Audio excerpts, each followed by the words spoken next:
Johnny Mac with your daily comedy news. Sam Morril has a new special out on Netflix today. JL Kovan tweets, "Why do people think it's okay to talk and heckle at comedy clubs when all comedians do is post content to TikTok and Instagram of them having conversations with comedy club audiences?" Good observation. Conan O'Brien tweets, "Just got to Burning Man and it's already a 90-minute wait for the Orgy Dome." Chris Rock now in trouble. First the news, then the trouble. Last week at a show in Arizona, Chris Rock revealed that he had been invited to host the Oscars, and he responded with a hearty no. That's too bad. That would have been really entertaining. But now the trouble. Rock joked that Nicole Brown Simpson, remember the ex-wife of O.J. Simpson that O.J. was accused of brutally killing? Rock joked it would be the same as Nicole Brown Simpson returning to the restaurant where the night of her murder began. The AV Club commented, "Last we checked, being nearly decapitated is different than being slapped." Either way, the punchline feels gimmicky in a gross way, especially seeing as how Nicole Brown Simpson ranks among the most maligned murder victims of all time. Nicole Brown Simpson's sister Tanya slammed Chris Rock on Wednesday. Tanya Brown told TMZ the joke was not only not funny, it didn't make sense. She said equating getting slapped at the Oscars to a double murder is apples to oranges.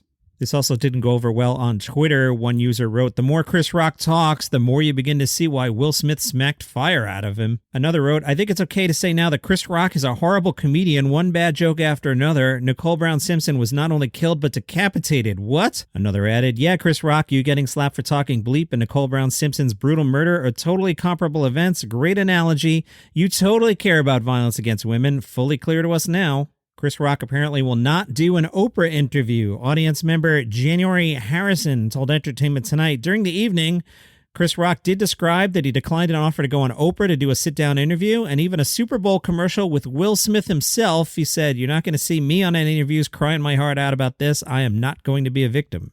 Tom Segura announced not one but two new Netflix specials. These will be his fifth and sixth specials. They'll hit Netflix in 2023. There's also a special that is in the can, that one entirely in Spanish. There is no announcement on a date on that. Rob Schneider, also getting into the controversy zone. Schneider was on Glenn Beck's show and discussed Saturday Night Live and said, "I hate to crap on my own show, but when Hillary Clinton lost," which is understandable why she lost, she's not exactly the most logical person in the room, and then when Kate McKinnon went out there on Saturday Night Live and the cold opening and all that, and she's dressed as Hillary Clinton, she started playing Hallelujah, I literally prayed, "Please have a joke at the end. Don't do this. Please don't go down there." And there was no joke at the end, and I went, "It's over. It's over. It's not going to come back," meaning SNL.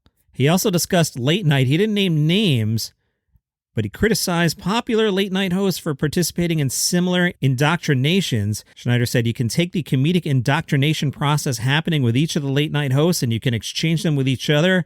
That's how you know they're not interesting anymore. Hannibal Buress was on Sway's Universe to talk about his rap career, and he said, "I always wanted to do it."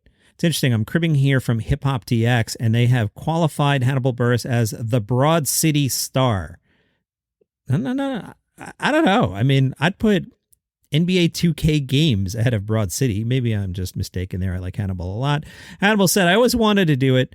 I was always dabbling or getting skits on people's mixtapes and freestyles. I battle rapped in college, actually, and I hosted hip-hop open mics.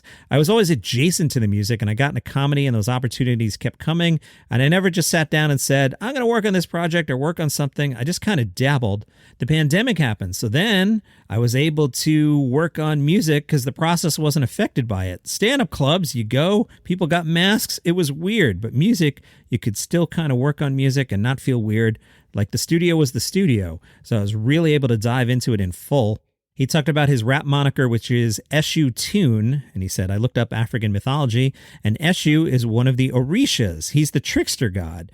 So I connected with that description a lot. It just felt right.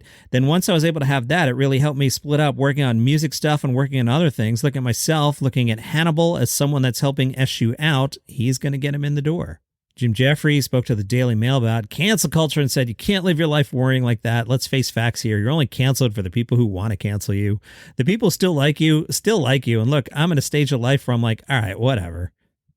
So I'm all excited. I woke up and found that Palace Intrigue, that's the show I write for. We cover the British royal family. #1 in entertainment news on Apple Podcasts. Number 1, baby, Palace Intrigue, wherever you get your shows. There's also a new episode today of my casual travel podcast that is called Travel is Back. Today, I'm in Montreal, went over to the West End, got some bagels and some other food, and then got some wonderful chicken. So join me in Montreal on Travel is Back, wherever you get your shows. This one caught my eye from The Guardian. Sam Campbell, that's the guy that won Best Show at the Fringe. The headline from The Guardian, Sam Campbell once joked about killing me, but the Aussie comedian's Edinburgh win is well-deserved. The Guardian writes, Campbell is a maverick, not a crowd pleaser. For a long time, he seemed to willfully alienate his audience. His trickster shows set out to destabilize onlookers' expectations with their high levels of nervous tension, irregular rhythms, and complete absence of certainty as to what the 30-year-old might throw at you next. The Guardian writes, I refer you to a comedy pilot he filmed for Channel 4, released to considerable buzz among comedy fans back in 2019. That is called Get Real Dude. I'll jump in here. I have shared that on the Facebook group, which is Daily Comedy News Podcast group, and I was watching this last night. Get Real Dude is really funny. It's 14 minutes and change. I shared it with 3 friends as I was watching it. I liked it a lot. So go to the Facebook group, Daily Comedy News Podcast group, or if you're on YouTube, look for Sam Campbell, Get Real Dude. The Guardian writes, Get Real Dude is a fine showcase for the man's qualities with one offbeat, fragilely funny sketch after another. None of them goes in the direction you're expecting, nor are any of them dispensable. I agree with both of that. And one of the things I try to do here on the podcast, especially towards the end of an episode, is cover different things. I saw this one in the Pittsburgh City Paper. It's an insider's guide to comedy open mics in Pittsburgh. I know most of you are not open micers in Pittsburgh, but I found it interesting.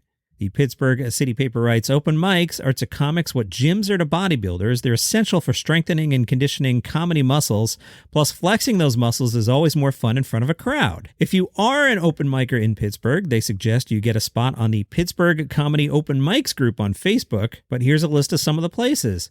On Monday night, the Bigham Tavern in Mount Washington. They pair up their open mic with happy hour, so it's early enough to allow ambitious comics to hit another mic spot afterward. Comedian Matty Malloy hosts this new event where performers are able to do 5-minute sets and tells the Pittsburgh City Paper that he plans to work in occasional feature performers and guest hosts as attendance continues to grow. Also on Monday night, the Getaway Bar and Grill. As an open micer, you'll be battling dartboards, slot machines, $5 cocktails, and $2 Miller High Lifes. The suggestion is to head to the Gateway Bar after doing Bigham Tavern. You can get 2 shows in on a Monday. How about Willow Station? They have a sign that says, ain't no crying in Willow Station, to remind comics that when they try out 3 to 4 minutes of new material, relax. They also have s'mores nachos. Wednesday night at Scarpacci's, or is it Scarpazi's? Scarpaci's, however you pronounce it. They've had Pittsburgh's longest running open mic for 9 years. They have $1 wings, which sounds like a deal, but I can eat like 12 wings easily. That's $12. I don't know about that. Thursday night, go to Mario's Oakland Saloon. Your audience there will be beer-guzzling college kids. Host Zivian Vasquez says you'll definitely find out soon enough if your Y2K one-liners or Nixon riffs hit with the youngins. His hosting motto, momentum is king. Or maybe try the Corner Cafe. Around the open micers, you'll find a pool table, year-round Christmas trees, and affable regulars. There you can do 10 minutes on a Sunday night, and that is your guide to Pittsburgh open micers, and that is your comedy news for today. Follow the show for free on Apple Podcasts or Spotify, wherever you get your shows, and I'll see you tomorrow.